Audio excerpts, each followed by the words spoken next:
pledge allegiance to the flag of the United States of America and to the republic for which it stands, one nation, under God, indivisible, with liberty and justice for all.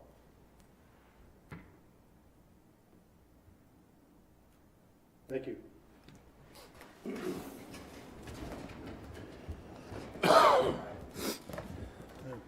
Happy February, everyone. We'll start with a review of the minutes from the past meeting. Council should have the January 20th, 22 minutes in their packet. Any changes or a motion to adopt? So moved. Second. All right. Motion made and seconded. All those in favor say aye. Aye. Opposed? Do closed session statements. I believe we just have one. We did not go into closed session prior to this meeting. The Town Council met in closed session on Thursday, January 20th, 2022 at 9:13 p.m. at the Liberty Building, 107 North Liberty Street, second floor meeting room to discuss personnel in accordance with the Maryland Open Meetings Act. 5 members of the Town Council voted to close the session. The authority to close the session is found in Section 3-305 of the General Provisions Article. The Town Council discussed the following topics: personnel, we discussed an issue with an employee. Actions, we discussed disciplinary actions against an employee. The following members and staff were present: Stephen K. Klein, President; Jeffrey D. Keel, Vice President; Shelby C. Anania, Eric B. Johnson, Jr., and Ashley H. Kaiser, members; Charles Kugel, Town Manager; Sharon Van Emberg, Town Attorney; and Crystal Ebal, Human Resources Manager. The meeting adjourned at 9:23 p.m. We'll move into a citizens forum. Citizens are requested to keep their comments to 3 minutes. I'll have Carolyn read the statement. Welcome to this meeting of the Centreville Town Council. This is a public meeting and we welcome your participation. By attending, you'll acknowledge that this session is recorded and aired live on QAC-TV 7. During the meeting, we ask that you turn your cell phones off and hold personal conversations outside the meeting room. The scheduled agenda is available on the information table just outside. Public comment will be limited to 3 minutes per person. The Town Council respects and appreciates your desire and right to convey your message freely, and in keeping with the dignity of proceedings, we ask that all views be expressed in a respectful and civil manner. Comments longer than 3 minutes should be submitted in writing. If questions are a part of your comments, we'll refer those to the appropriate individual. Thank you. Any citizens wishing to make comment or anybody signed up? Thank you. All right, we'll move into appearances. Is Wendy Emerson here? All right, we'll hang in and see if she comes later. We'll move to Bob Davis, Code Enforcement Officer. Chip, do you want to introduce Bob? Yep. Council members, this Seat is up Bob here. Davis. He is our Code Enforcement Officer, started with us the end of 2021 and going through kind of a fire hydrant approach to getting the code and going out in town, seeing some existing violations. And I present Mr. Davis. Wonderful. Well, I started, I guess, about a month ago in earnest, month and a half. I found the staff to be very professional. I appreciate the help of Human Resources, the Chief of Police, and Madam Clerk.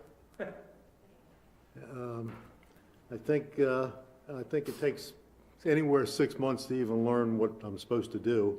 I wrote procedures for the job description, and then I tore them up and I said, I don't even know what I'm writing. So I think the staff over there is very supportive. I see that the town is, a lot of people heard they've hired a part-time code enforcement officer, and which is good because when I go to the doors, they're fairly familiar with the process. I've met very little resistance, if any. Everybody's been very cooperative in the city, the town. No problems. My supervisor, my boss, been very supportive. 1 or 2 times when I screwed up, he's kind of like, laughed it off, but in a very serious manner. So I laughed too, just to get out of the room. But I think everything's going well. Good. Does council have any questions? I do not. We're glad you're here, at least I Yeah, speak for myself. You know, I really think code enforcement's super important to the town, and so just appreciate your willingness to take on the job. Thank you, ma'am. I agree with that completely. Thank you for being here. Couldn't agree more. Thanks. Thank you Thank very you all much. very much.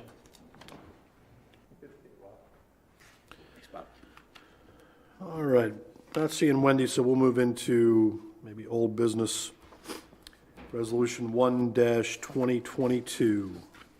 I'm going to read the top of this as per usual standard procedure. It's a resolution of the Town Council of Centreville for the purpose of amending the town charter to repeal section 523 of the town charter. This is the second reading. Any questions, comments?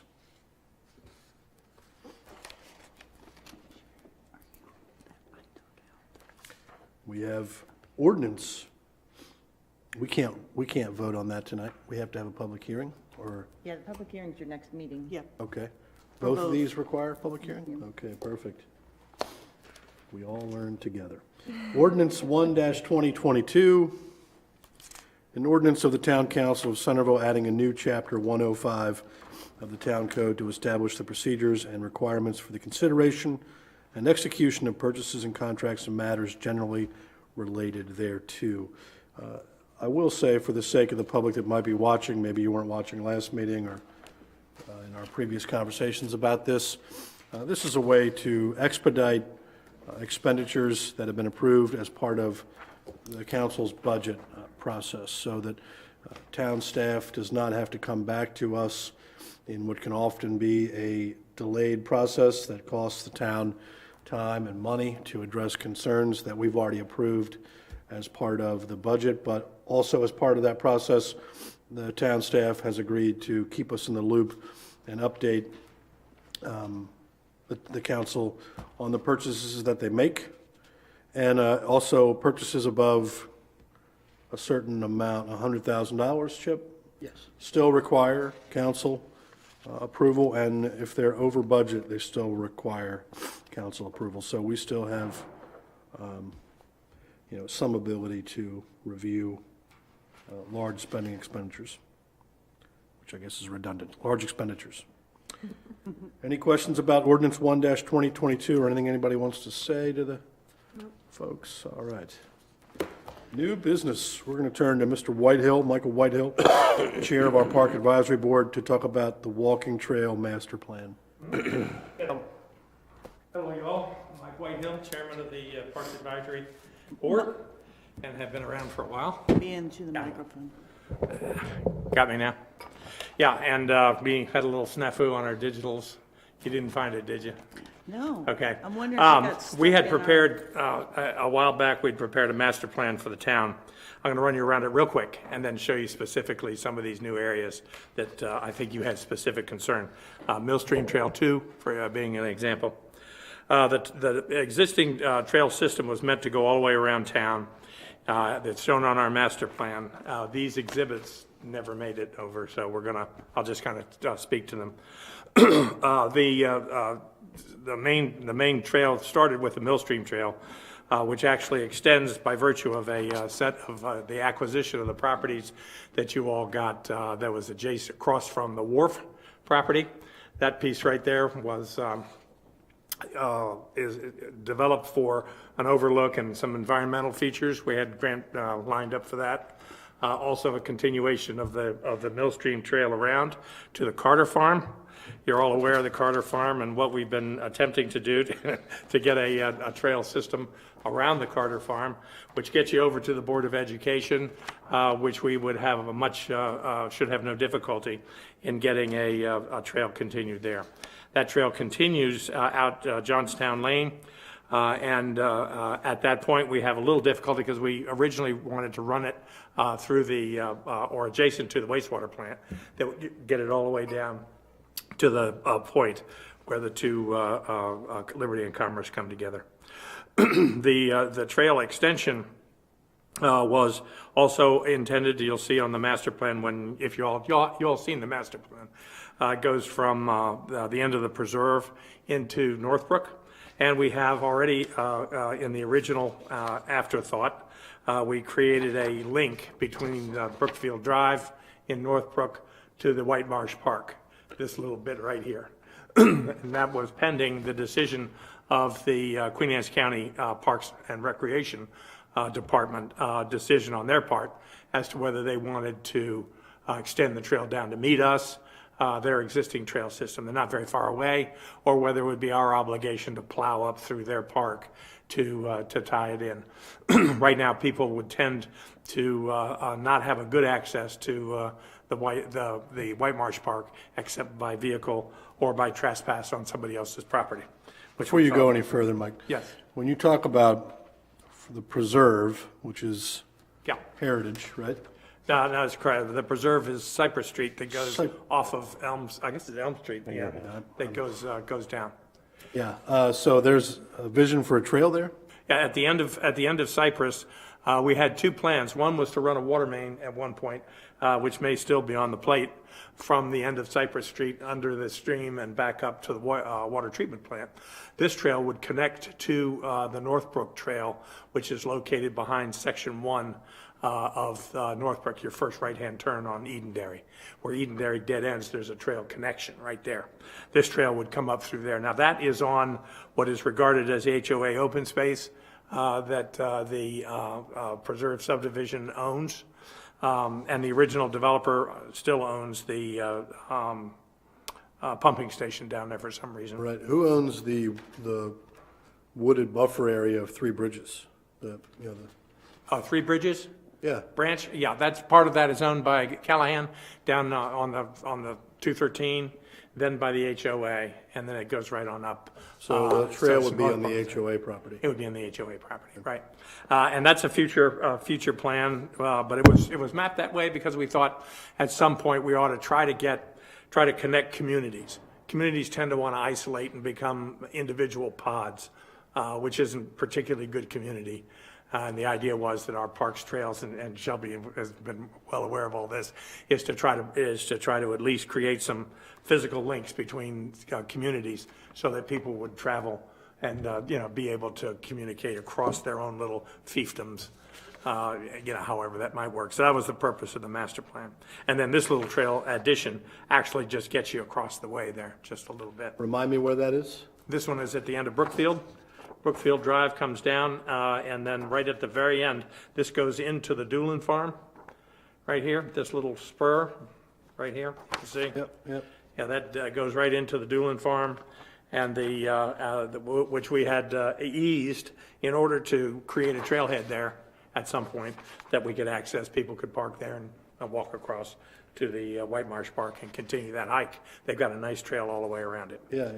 So working from there, the trail was to extend down the corporate boundary alongside of the heights, and that would be enhanced or developed should the Quimby Farm ever come in, or if the council decided to do something with Walnut.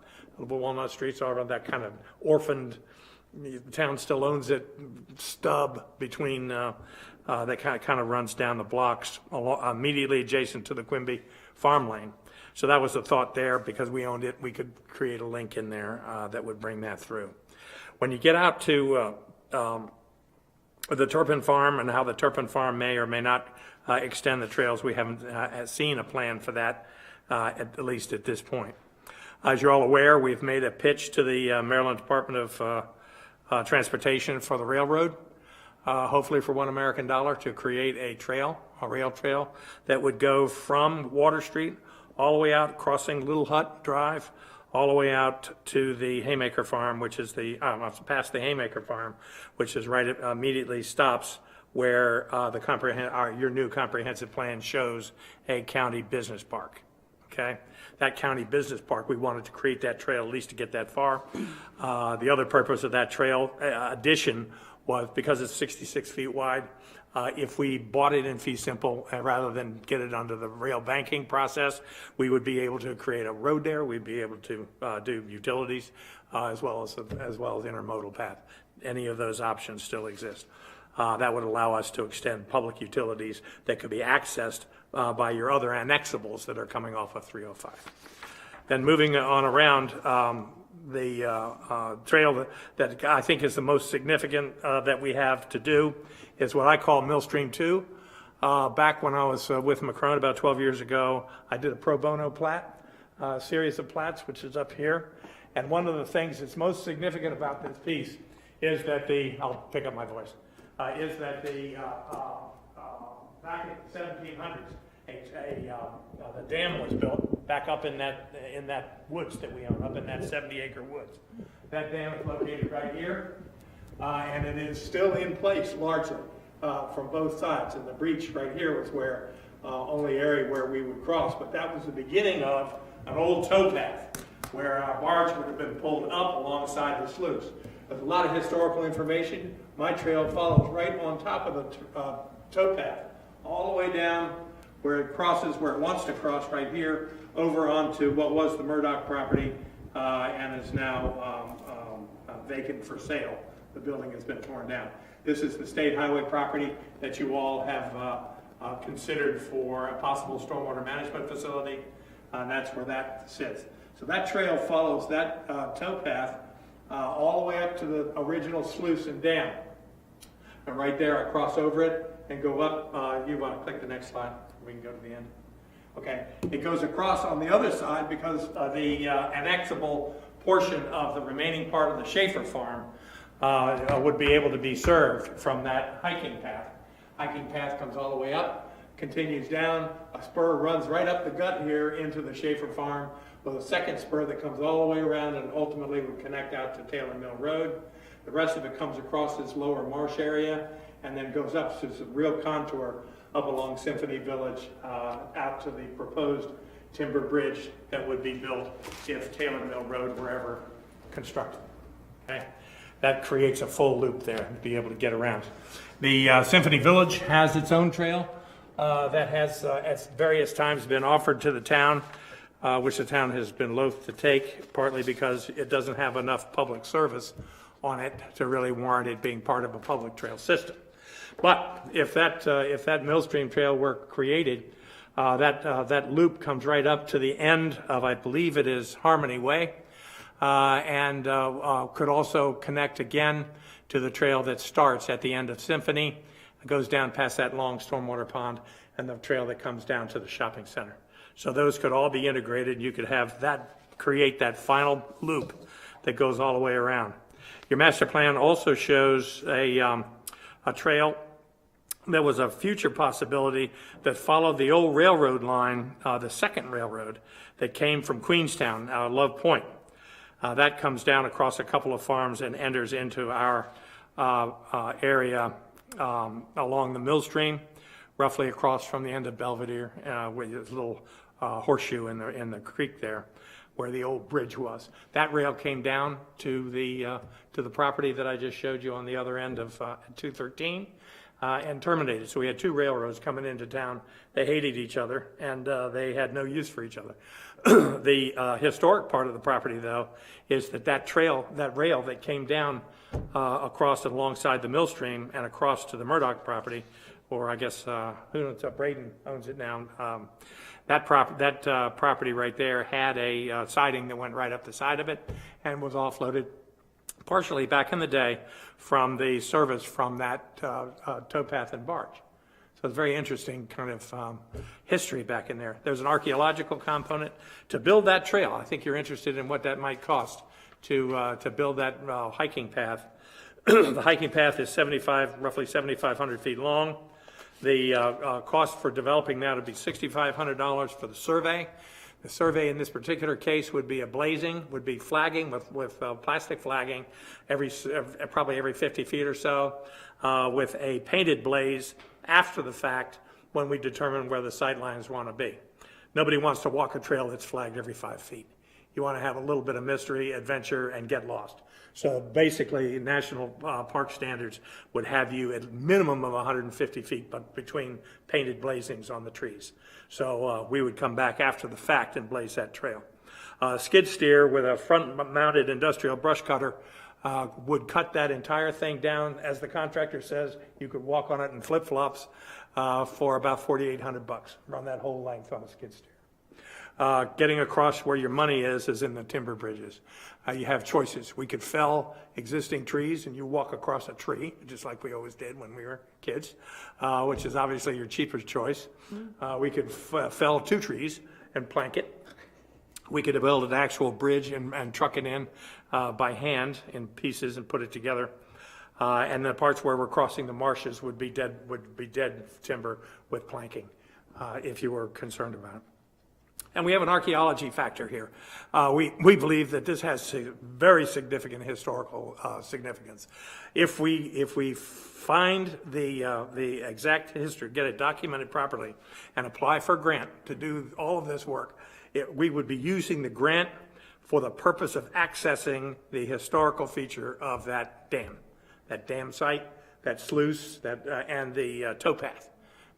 With that full documentation, that gives us every right to apply for either historical trust money or for State Highway Administration transportation money, because it goes to that element.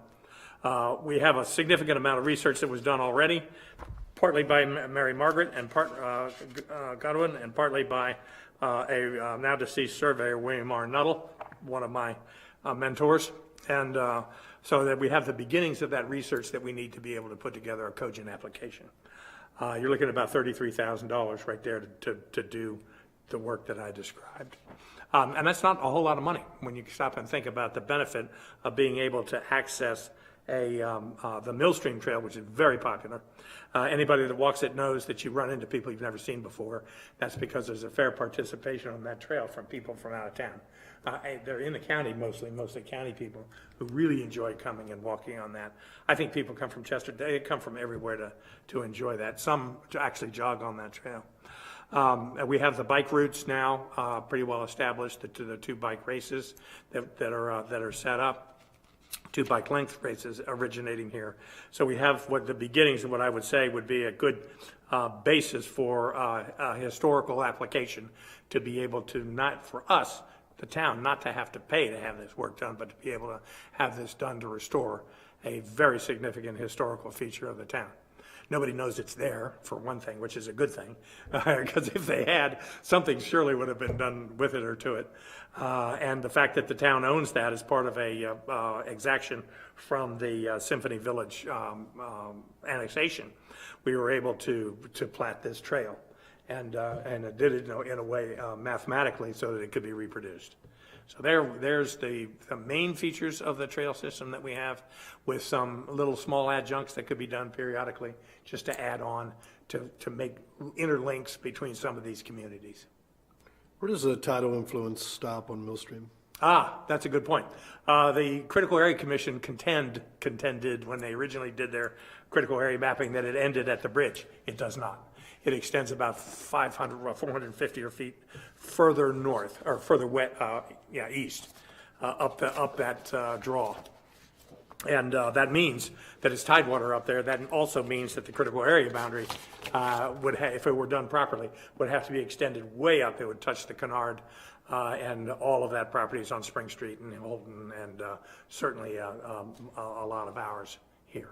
Yeah, it's pretty heavy tidal influence there. Yeah. Okay. The part between the railroad, between Railroad Avenue and Tidewater, is that included in the trail?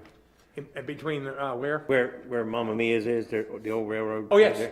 Yeah, Okay. which that acquisition actually starts, it's weird. We don't own the crossing. Right. The railroad owns the crossing. The state highway doesn't own it. The old 304, or Yeah. what we call railroad, Water Street to Railroad Avenue. Right. Yeah, we own the railroad acquisition that we're going for starts on the vet side and runs actually across the road and then on out, all the way out. Right.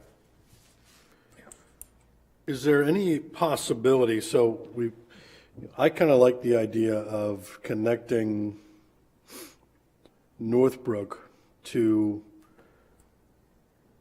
that. And not waiting until the Quimby Farm is annexed, which might not happen in anybody's and that would- lifetime here now, right? So, Right. who's to say? But, I mean, is there any way that through access, narrow access easements or some way that we could perhaps make that happen in sort of a more realistic time frame that? Yeah. When we did we're working on the transfer to the YMCA, we had looked at an extension of Green Street as a possible easement, just in case a road wanted to be plunged down there. That is the connection to this trail, because that actually is kind of weird. There, if you know that property, when you get to the back, there's this little spit of woods that comes up in through there. And then right behind that woods, where that draw is where I'm showing one of those connections to the trail from the Schaefer property. So the access to that would be in several smaller pieces. The first would be making the connection from the Northbrook Trail to the preserve, which would be the quickest way. Then you just come up and go down Walnut Street, right on down across the heights. And then when you get over to the other side, you can come all the way down. This would kind of be a nifty trail.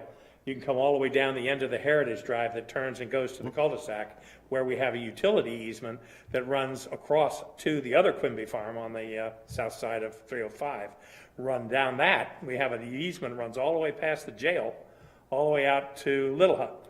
That would also connect to your railroad trail. Yes, yep, crosses it.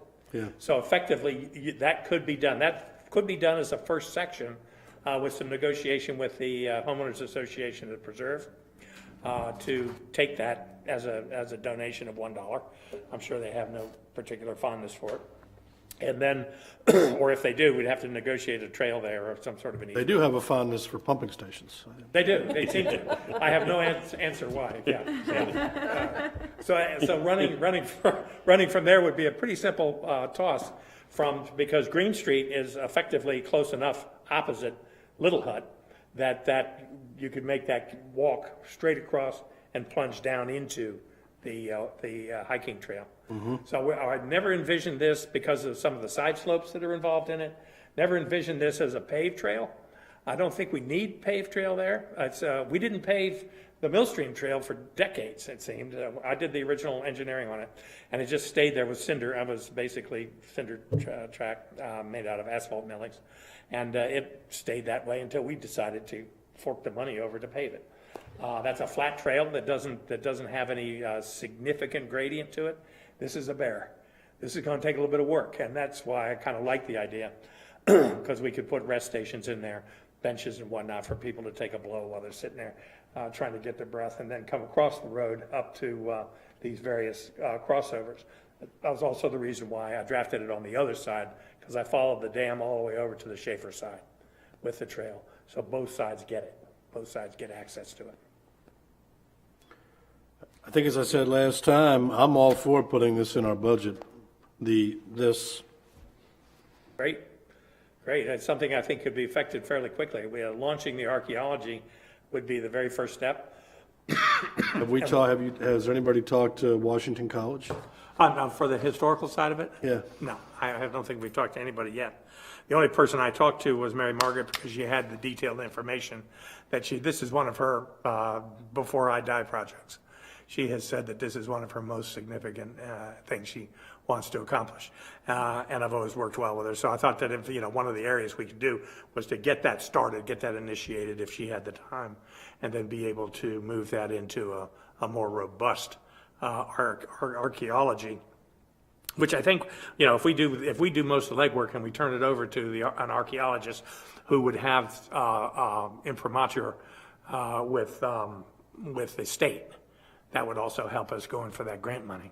Okay, so while this is an estimate, for that, apparently the cutting of the trail, the actual blazing and the creation of the trail is a fairly minor matter, and that's something that could be gone over if we had to every 5 years or so, if the trail didn't keep itself cut with people using it, which would be our hope. Trailheads are a problem here, and this is something you all need to consider. Could you back up a slide? Real quick, this property down here that's currently owned by Ray and the gang, that piece, I had an easement on it when the project was approved. The original project was approved and the subsequent project that required that the trail be permitted, eased across the back of that property. That doesn't give us any parking or trailhead. However, if this property over here were to come into the town as a stormwater facility, we would be able to create a small trailhead on that side, keep people from trying to park in Millstream 1 because there's hardly any parking there, and then have to walk across the highway in order to get over to the Millstream Trail 2. So a small parking area over there would be something that we would really want to try to see. And you all are aware that we're kind of seeking the State Highway Clearinghouse approval for that so that we can move our stormwater project forward. Does anybody have any questions? No, thank you so much for coming and giving this presentation. I would love to see this happen for the town. I would say it's been a long time planned, and I think there's it also gives the opportunity to integrate Symphony Village and its trail, at some point in time when you all feel that there's enough use or usability to warrant the maintenance of the paved trail that runs from Symphony, because it's kind of cool going down through there. Actually, there is a way to pick up off the bend in that trail where it goes east from Symphony Village and goes along the side of the Wilson Farm. There is a way to get the trail to go around in the open space of Symphony Village and actually connect to one of the drop points that I had on that trail there. So you just loop it around. And the other thing, of course, is to try to do something at Taylor Mill. Okay? I'm sure it is all connected in your head, so I appreciate Yeah, and we will send around the exhibits. Yeah. She has them at her office, I think. Appreciate your time, Mike. Thank you very much. Thank you, guys. Thank you. Thank you. We can clear the next two items, I think, because Councilmember Johnson is not here tonight, unless anyone else wants to talk about town hall updates or council in the community. I can present his slides if you'd like. Sure. Council in the community, he has reached out to you, and I think if everybody responds with times that they're available to do what he'd like to do, he can go ahead and start scheduling.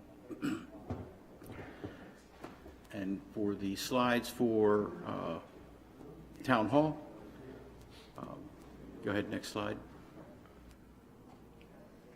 So bottom line up front, give you kind of the rundown. I'm going to just go through the slide. Go ahead, keep going, Carolyn. So there's some cosmetic facelift activity we would like to do. Eric has asked, you'll see the X's in there, he's asked me to get quotes, and that is going to be both for Town Hall and Centreville Police Department's headquarters. Both of them in need of a little TLC. So next slide, please. These are some of the images. The side door there, the exit door, is rusted through. If the angle was down near the floor, you'd see daylight straight through that. The image on the right, the bottom left corner there, we're getting wicking up the wood frame inside and out, and there's some damage to the subflooring. We're going to go ahead and get that door replaced. It needs to be replaced. And so we've got that in the budget. It'll be below the threshold, so we're going to take care of that soonest. Next slide, please. In the image on the left, you see a lot of the peeling in the wall there and coming down. There was some water damage from the front of the building. We have located that spot where the water's coming in. You see the crack above the basement door on the upper right image, and then some peeling in the front foyer. There was a 2011 study done of the paint that is lead-based. So we don't know. There was a paint job done, we think in 2009. Whether there was an encasement of the lead, we don't know, of the paint. So the concern there would be expense if we have to go and then do something to abate the paint. But it hasn't been painted in at least 13 years. And that was some touch-up, nothing significant for the interior or the carpet in some time. Next slide, please. You can see the condition of the carpet. There's frayed and runs in it and so forth. It's old, it's got a lot of mileage on it. Next slide, please. The windows are painted shut, so that's an OSHA issue. Can't really capture it in that, but I went to open one on a nice day, and I was like, oh, okay, this hasn't been. video, Chip, of you attempting and failing to open the window. I would like to see that. Next slide, please. And so Eric will dive deeper into this placeholder for slide next time. We're going to stagger the bid proposal so that you can look through the different parts of the things we'd like to do and improve it in a sectional way rather than having an all or nothing kind of a proposition. So obviously more to follow. We did replace some ceiling tiles not too long ago. A citizen had come in and seen where the water damage was and commented on the appearance and said, look, we pay for it. Let's replace those tiles, and we did. Okay, thank you. So we don't have a cost estimate, any of that? You're speaking a language I don't understand, a cost estimate? Yeah, I mean, for people watching at home, if you haven't been in town hall in a while, it's not great. Go visit. Yeah, you should, I mean, I think if you see the council make a decision to do some of this stuff at town hall, go see it for yourself if you would, hesitate to agree with that because it's in rough shape. And some of it to me seems like a safety and health hazard, so. Thank you very much. All right, we'll move into correspondence. I assume we don't have any correspondence to read. All right, reports of commissions and boards. Maryland Municipal League. I have no update. Park Advisory Board. The tree board met this month, and they have confirmed the date of April 29th for the Arbor Day celebration. So What was that date? April 29th.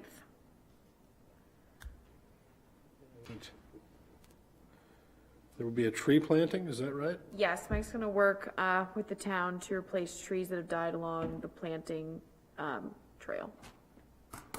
So Will that involve elementary school kids in the second grade? It always does. Not good.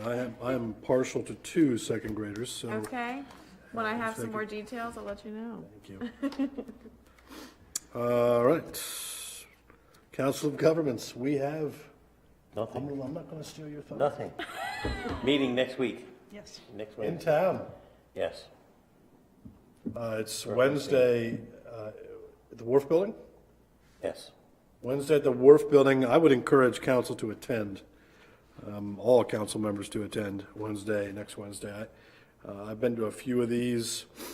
We are starting the process of budget, tax differential, and I think it's worth everybody on the council seeing sort of how that process works, or doesn't, as the case may be. So I would attend. Great. And there will be discussion about tax differential next week at COG, but there won't be members from the county there next week. That'll be the March meeting. Which won't be in Centreville. It will be in Centreville, The March the one. March one, because Centreville won't host it, the county always hosts it, and it's typically in Centreville. Okay. Well, come anyway. Planning Commission, I think that's me. Yeah, that's you. We met last night. The chairman, Darren Brown of the Planning Commission, announced he is resigning effective, I guess, at the conclusion of the next full Planning Commission meeting, which I believe is the 16th or 17th. So council will have to, we've got some alternates that have been, on the Planning Commission for a little while, Nancy Emmerich. So we will have the chance to fill a seat there, depending on what council decides to do. But that is the latest and greatest with the Planning Commission. And we'll move to reports of department heads. We'll start with Town Manager. Thank you.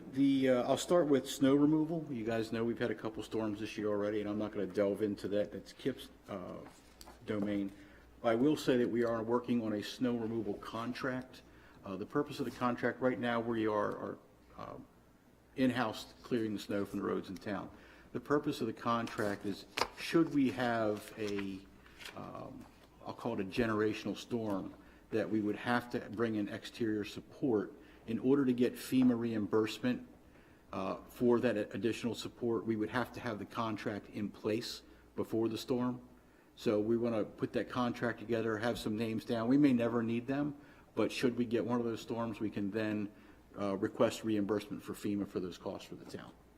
So we'll be working on that. We've got, the initial draft is complete.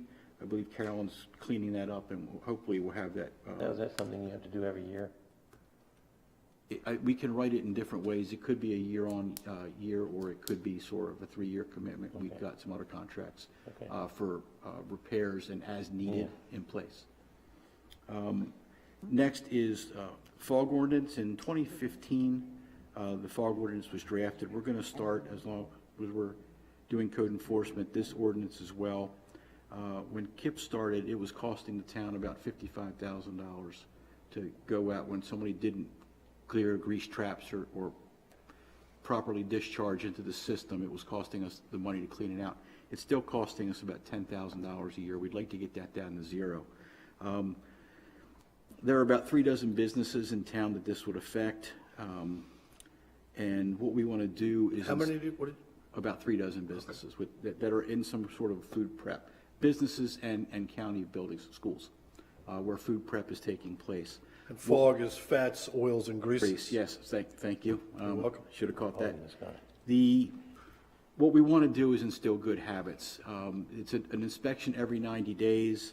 What we want to do is, we don't want anything going into our system that doesn't need to be in there. Further, once we build a new wastewater treatment plant and start working on our infrastructure, we don't want to start putting stuff into that. I reached out to the county at Councilman Kaiser's recommendation, and the Department of Health there is going to help us out with the inspections and looking into some of these things, kind of take some of that burden off, since they're going to these places as well. But what we want to do is make sure that the stuff that's going into the system should be going there. There was an incident behind the Food Lion. I'm not exactly sure what generated it, or who generated it, I should say, but there was a cleaning that happened, and a break loose blocked things up, and we started getting water coming up through the surface. So these are the kind of things we want to avoid by inspecting every 90 days, making sure people are following through. We're going to provide the ordinance to the people that it affects and give them 90 days to start going through inspecting on their own, cleaning out on their own, before we start coming in and formally inspecting. Do we ever have issues with buildup of wipes that aren't flushable? Yes. They say they're flushable, they are not flushable. Right. They will go up to the headworks and ideally get pulled out of the system. I would say for the folks in Northbrook, don't use them, not with the grinder pump. You're going to get a bad result. But yeah, flushable wipes really are not flushable. Or some of them you can look at and say, flush one at a time. So, but regardless, they're not flushable.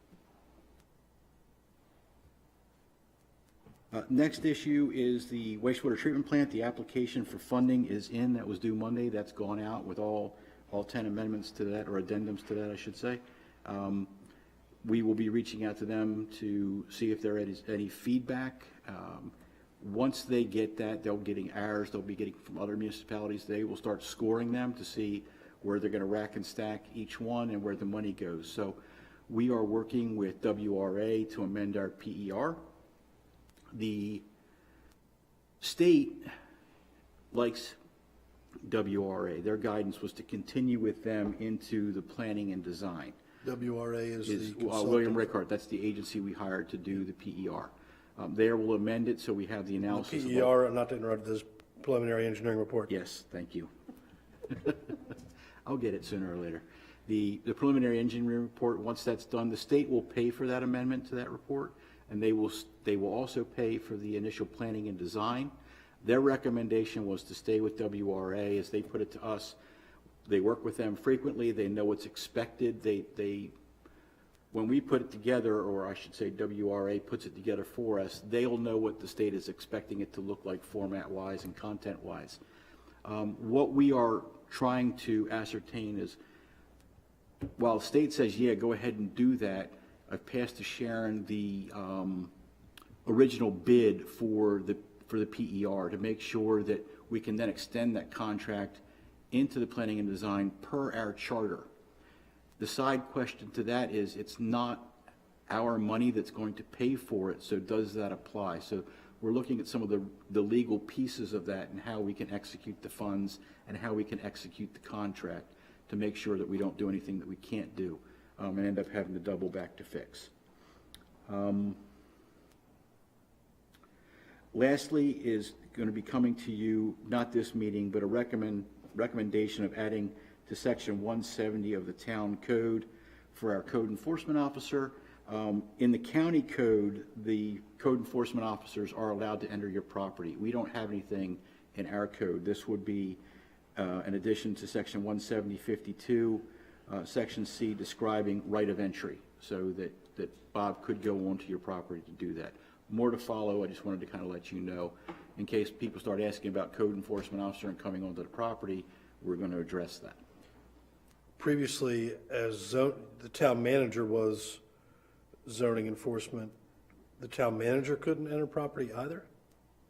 That's a good question. I will have to find out. The town manager is the zoning administrator for the town. So as far as entry, I don't think that Steve often had to enter properties. He could see more or less from the curb or the roadway or sidewalk what was happening. But I'm sure there were times he had to enter the property. So we're going to make sure that this is all hard and fast and legal.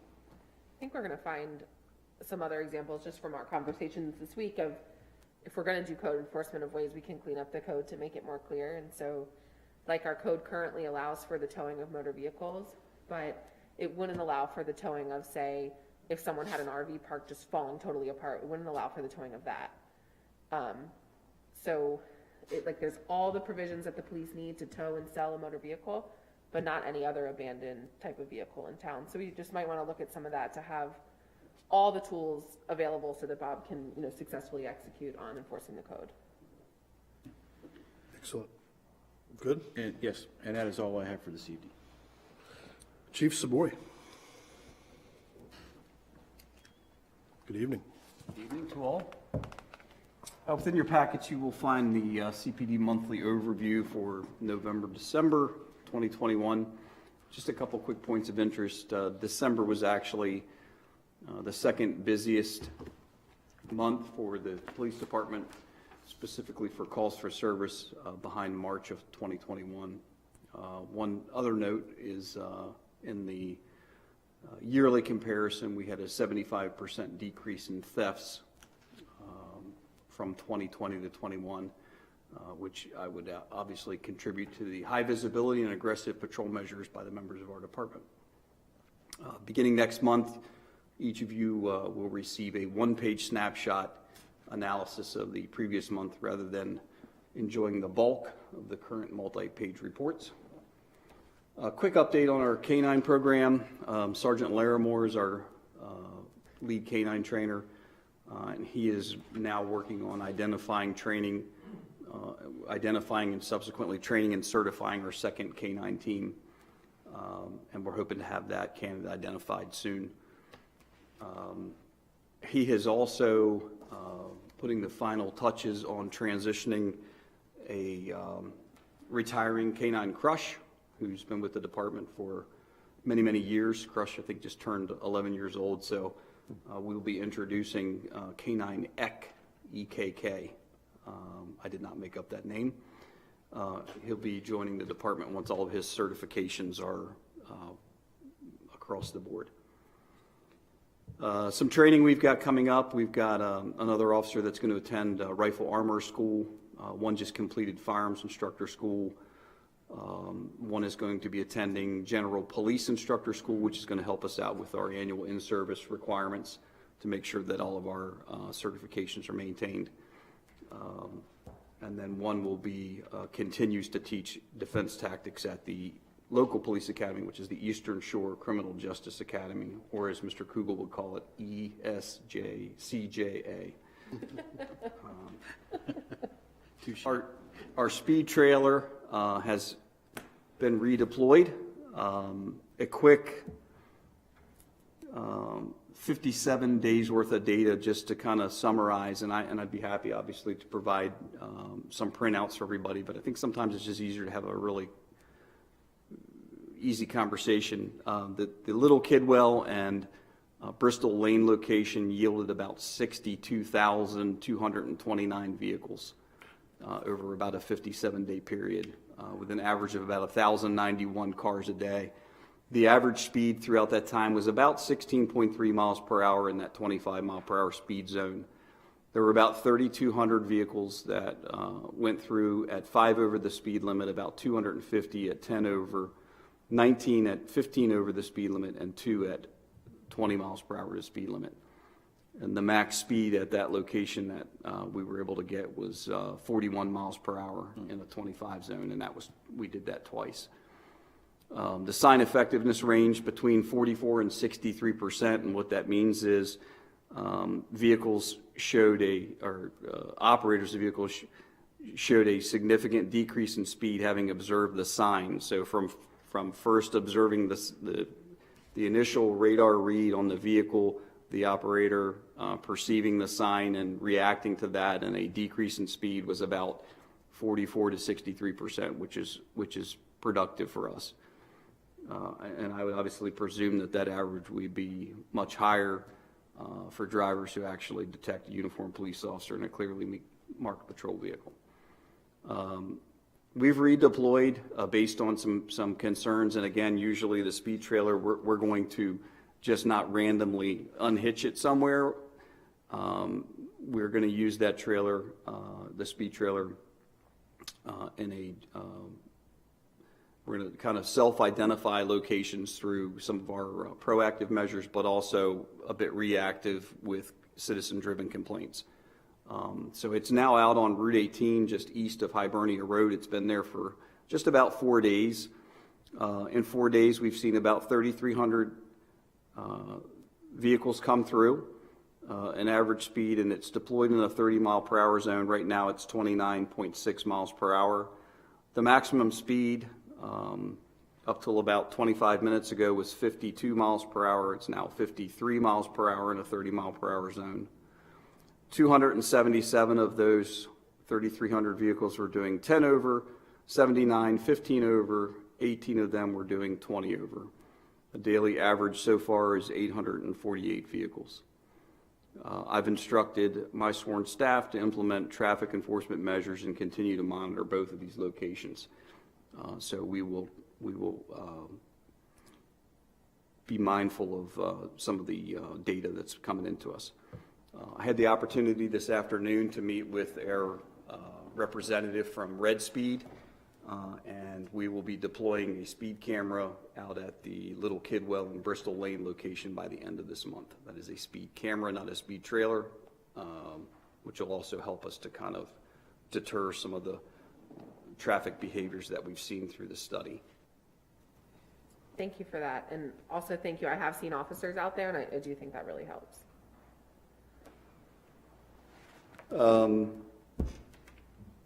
That is about all I have. I'll be happy to answer any questions that you all may have. I have a question, Chief, about the Parks Network that we spent some time talking about earlier tonight. And just talk us through kind of the impact of a park network or a trail network on police, keeping people safe on trails, that sort of thing, and how you would address the trail connectivity I think we all want from a public safety standpoint. Well, I mean, the most immediate thing that comes to mind to me is access. Right now, we do, short of a bicycle, and I don't know that I would put a police officer in a bicycle in a blizzard or anything like that. Obviously, during good weather, we would have our bike patrol guys out, certainly monitoring the trails.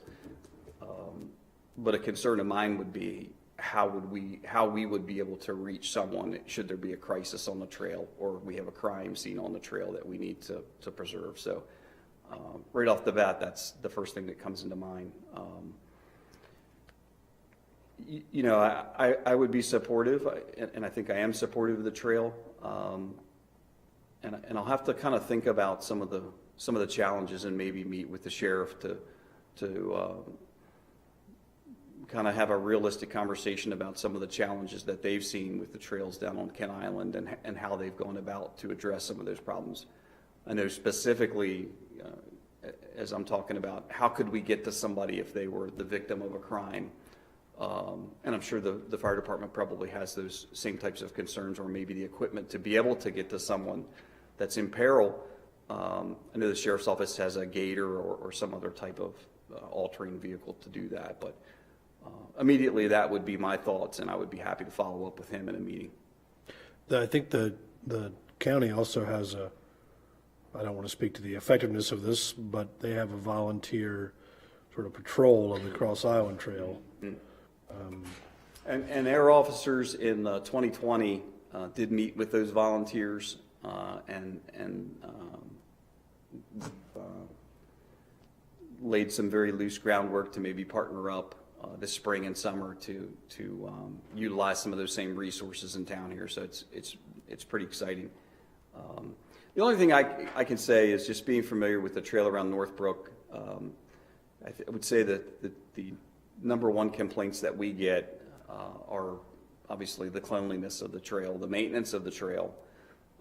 Who's going to maintain that? Not only just down trees across the trail, but also dumping, illegal dumping, and things like that.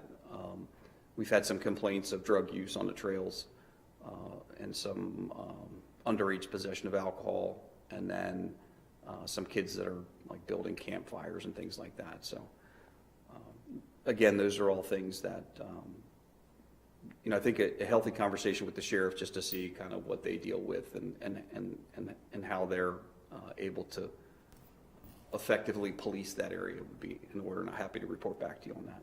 Appreciate it. Thank you. Thank you very much. Anybody else?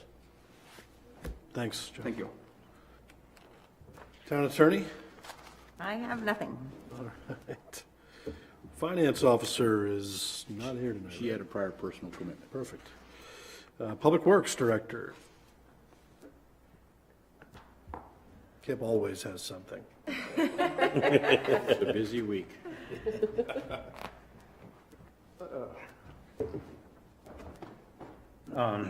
Just wanted to go back and touch on one thing. You were talking about the so-called flushable wipes a little bit ago. Yes, we have had troubles with them. Normally the places that we have trouble with them are in the area of elderly residents. And also at one point we had a problem on Comet Drive coming from hospice. That hasn't occurred for a long time now, so I think they've addressed it with their staff and everything. So, but yes, even if we don't have a problem in the gravity portion of the collection system, they wreak havoc on the pumps, clogging up so-called non-clogged pumps. Swiffers are very bad. The cleaning wipes and mops, those things are terrible on grinder pumps. So Don't flush your Swiffers. yes, do not flush your PSA. Swiffer. I can't even imagine. Would it be helpful to be communicative with folks that, what should go down the drain? Maybe that seems elementary, but We have in the past. I mean, it certainly doesn't hurt to yeah, put out more educational stuff like that. yeah. That always helps. So I can tell you, since I'm the national director for National Rural Water, I'm the representative for Maryland.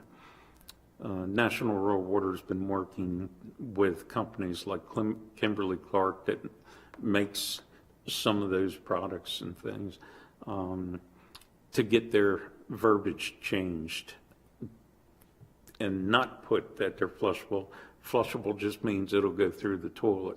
It doesn't mean it's going to go through and that cause problems in the system. So it's good that they're willing to talk to somebody to, and agree to change verbiage like that on their products. I remember reading that there was a school bus-sized blockage of flushable wipes in New York in their wastewater treatment system.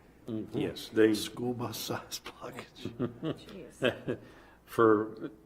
and it just, some things with this job surprise you every day. You'll never see everything. But for some reason, they do tend to collect together all the time. But that's just the nature of it. So. I'm still stuck on people flushing Swiffers. My mind can't move past it. If you can think about it, we've seen it come through.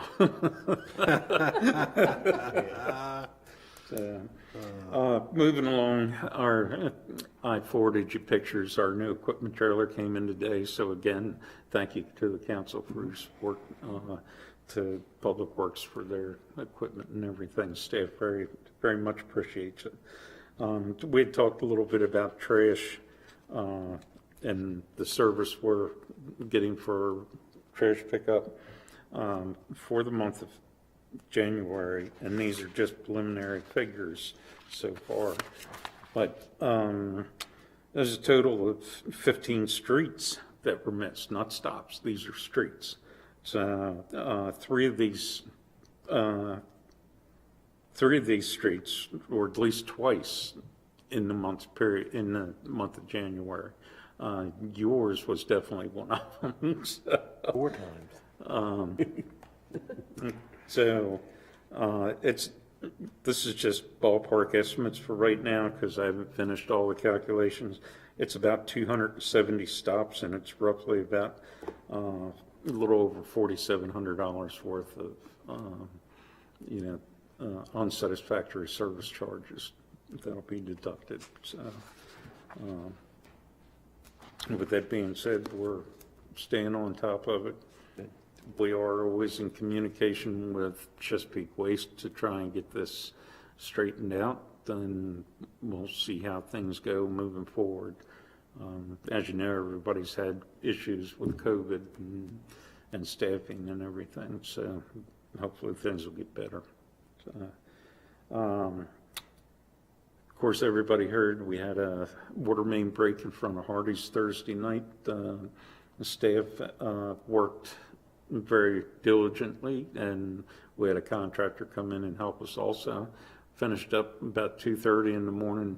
Everybody was safely off the street. The repair was made and the water back on and everything. So went very smooth. I can tell you that this is an issue that we're going to see more often on 213 in that stretch between there and not quite as far out as Northbrook, but it's pipe failure is what the problem was. It's cast iron pipe. The pipe sheared, and the bottom half of the pipe, the thickness of it had reduced by 2/3 when we looked at it and took it out. So the integrity of the pipe is gone. So, How old is that pipe? 50s, I'm going to say. And the only thing that I'm going by that on is that's about when the heights were built and would have been extended out, past that area. So, Yeah, my house is 48. okay, so then it's older than that then probably. Yeah, so if you're looking into the 40s then. Yep. What's the schedule for paving there, you think? For repair? We're paving 213 there. It's not, I don't know that there, the only one that I'm aware of is, that the state has on plan is from Millstream to 301. is there utility work that needs to be done under, will that just be, that would just be a repave job, or is there utility work that needs to be done under Millstream to 301? It would be nice to. That's another major project, but we have others on the priority list that are higher than that section. So realistically, I could see that waiting another 20 years to get our higher priorities done first. And when I say wait, it doesn't mean we won't have repairs to do out there or anything. but we have other streets that are higher on the priority list right now. Do we have to, so let's say the road where you're having the problem, Hardee's to Northbrook, or the Heights, can we fix those pipes without the state coming in and doing all that repaving, or no? We would have to do the repaving if it's not under one of their projects where they know they're going to repave the road and everything. We would just have to be making the paving repairs, and the repairs would have to be made to their specification. They're changing and getting rather aggressive with their paving repairs. They want, I think it was 100 feet, 50 to 100 feet each side of the repair. When you dig up one side of the road, they were talking about doing full width paving side to side also, you know, curb to curb or ditch to ditch. So it's We'll just keep patching that pipe on 213 north of town. And that's not the first time it's happened. We've had several of them in the time that I've been here with the town and before. So, but when it gets to the point that we're back to having one of these a month or one of these a week, you know, it'll get moved higher up on, well, it'll move higher up on the priority list if that comes Sure. close to that. So. Appreciate it. Yep. A few other things going on with a sanitary sewer service line lateral on Windsor was replaced, and we had the water line on Belvedere that was replaced to one residence there. So one of the contractors that we have on our on-call service that we went out for bids to was able to do this work for us. We still have street repairs to do, but we don't have weather for it right now. That being said, it's going to be closer on the spring before we can get street repairs done. But we will keep an eye on the repairs we've made on the street, keep potholes at bay, hopefully. Just other things, the weather has played havoc with many of the projects we have going on. We've got a hit and miss window with, you know, temperature and no rain or no snow, that kind of thing. But it's, other than that, it's going very well. So, okay. Thank you. Yep. Thanks, Kip. Thank you very much. Human Resources Manager, Crystal.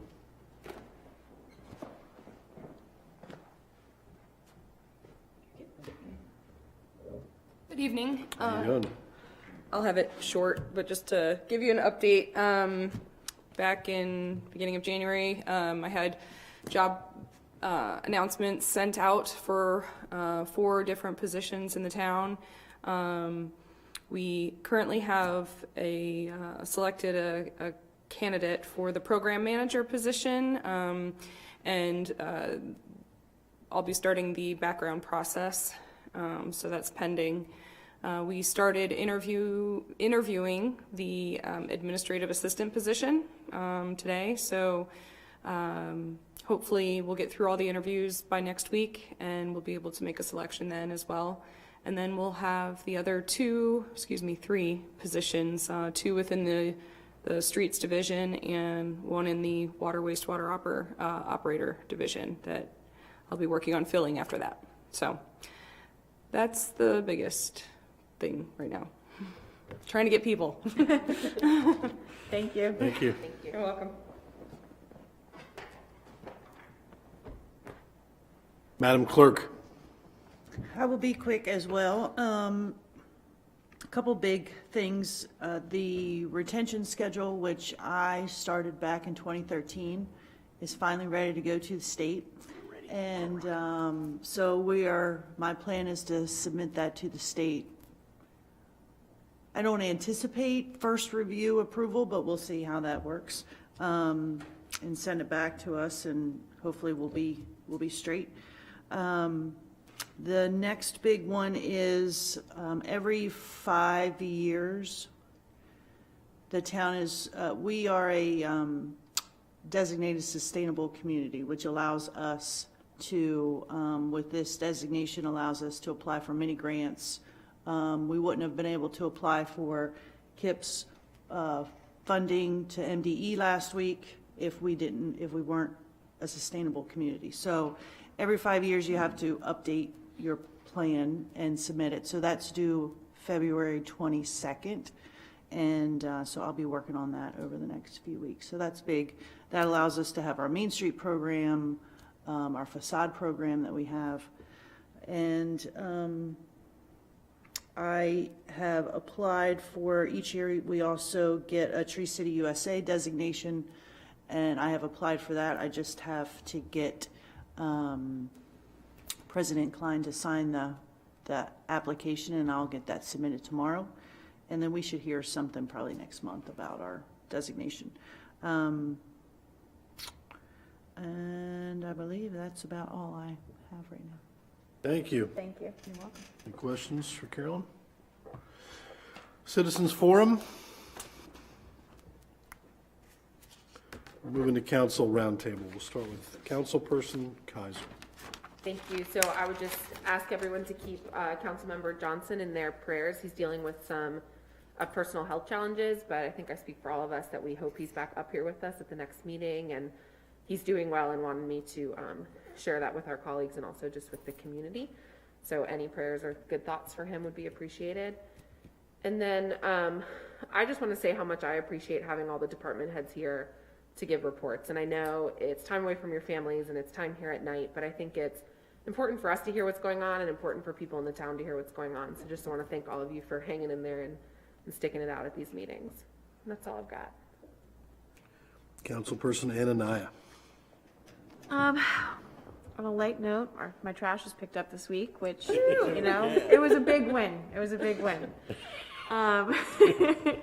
And I just wanted to thank Kip and his staff. You know, our water got shut down for a little bit this week, but it was up, back, and running really, really quickly. And thank you for getting back to me so quickly. That's all I got. Council Vice President Keel. I want to thank Kip also before, they removed all the snow, the piles of snow. Probably would have melted by now, but they did an excellent job removing it all. And Chief for putting the speed sign in front of my house. Now it looks like yeah, it's not directly in front of my house, but I can sit there and watch all day long, and it's funny how many people speed up and down that road. Not any different than Little Kidwell, but you just watch them, and it's just amazing how many people speed. And also Chip for getting the letter sent out to the. Hopefully we get approved. Let's hope. And that's it. I'll start with a couple things. Increasingly, this is just sort of anecdotal, but I think Centreville and the area has a real litter problem. And, you know, you look around on the roadsides of any road, any highway, the chief mentioned the trails, and you just see more and more trash these days. And you go into, I just left the Dunkin' Donuts parking lot, and there's, you know, somebody's trash from, a fast food joint that must have been in the car from lunch, and they dump that whole bag into the parking lot. And I just want to say, you know, let's have some respect for our community. You know, let's have some respect for the way this place looks. You know, take your trash home, find a trash can. I just think it's the height of irresponsibility and laziness to toss your trash out the window of a car or anywhere else, let it blow across your yard into somebody else's yard.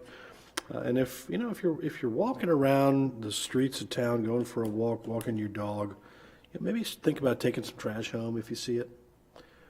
Carry a bag. We're going to start doing that. There's a lot of great community organizations that are doing litter cleanups. You know, I'm going to commit at least one council person, myself, to participating in some of that. You know, I think we can all make a difference. But first and foremost, put your trash in the damn trash can. I'll mention also that the previous town manager was investigating the concept of returning the alleys to property owners. We've got a complicated network of alleys in Centreville Heights. I know Councilperson Anania also has some alleys in her neighborhood. You know, and there's just a really kind of funky, the town doesn't maintain those. The town, if anything happened there, would probably defer action. We did, you know, thanks to Kip for taking care of a tree that we had in Centreville Heights that was leaning over pretty bad. That was definitely in the alley. But, you know, there's people move into the neighborhood. They don't know, you know, why there are kids running through their backyard. It's, you know, it's public property. You can't tell those kids not to be there.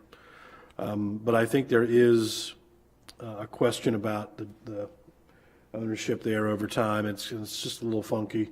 And in Centreville Heights, you know, some of the alleys you can drive through. You can see all the way through, but some people have built sheds or planted trees, or over time gardens. They stack firewood, or I don't know who would do that, but you know, they're utilizing the alley anyway. So let's maybe think about probably complicated, not an easy fix, not a huge priority, but something that's been on my radar for a while. That folder is on my desk. Great. With that, I yield back, and we'll accept a motion to adjourn, which we don't have to vote on. So moved. Second. Second. I second it. We're adjourned.